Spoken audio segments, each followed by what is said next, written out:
3 choses que tu vas faire qui vont faire que les gens ne vont pas te respecter et comment les changer surtout. En premier, surexpliquer tes choix. T'as pas besoin de surexpliquer pourquoi t'as pas envie de sortir, pourquoi tu préfères pas prendre tel plat plutôt qu'un autre alors que ton collègue ou la personne en face ne comprend pas ton choix. Tu n'as pas besoin d'expliquer qui tu es et pourquoi tu veux faire ou tu ne veux pas faire les choses qui toi te semblent justes. Et je parle de pourquoi et comment faire pour que les gens te respectent plus, mais le secret en fait c'est d'abord toi de te respecter en faisant les choix que tu as envie de faire, en t'honorant. Exploser et perdre le contrôle de ses émotions, par exemple si t'as une dispute ou quelque chose comme ça et d'un coup on va plus te reconnaître, tu vas complètement exploser, tu vas crier, tu vas pleurer, tu vas péter un câble.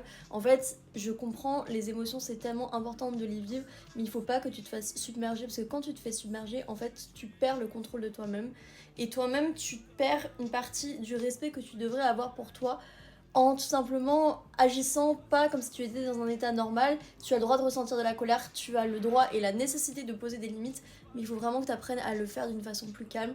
On peut être posé, être mature et dire les choses et exprimer s'il y a quelque chose qui n'est pas ok, exprimer même une forte colère, mais en restant respectueux et en ne pétant pas un câble.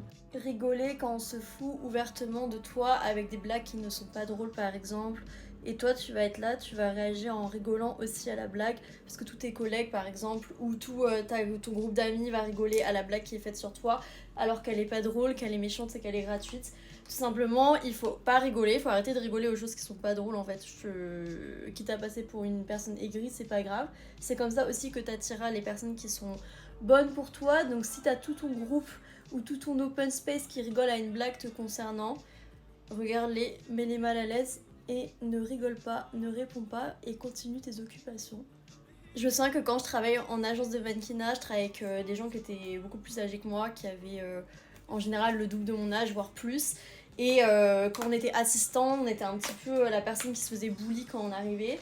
Et ils avaient tendance à tout le temps justement trouver des blagues qui étaient pas drôles comme ça. Et je me souviens que quand je répondais pas et que je les regardais et qu'après je revenais sur mon ordinateur, ça les énervait tellement. Mais en fait, ça, ils ont arrêté au bout d'un moment parce que comme ils trouvaient plus le public qui les intéressait, du coup ils arrêtent. Moi je dis toujours qu'il vaut mieux être crainte, seule mais respectée plutôt qu'être bully et acceptée avec des conditions qui ne sont pas ok.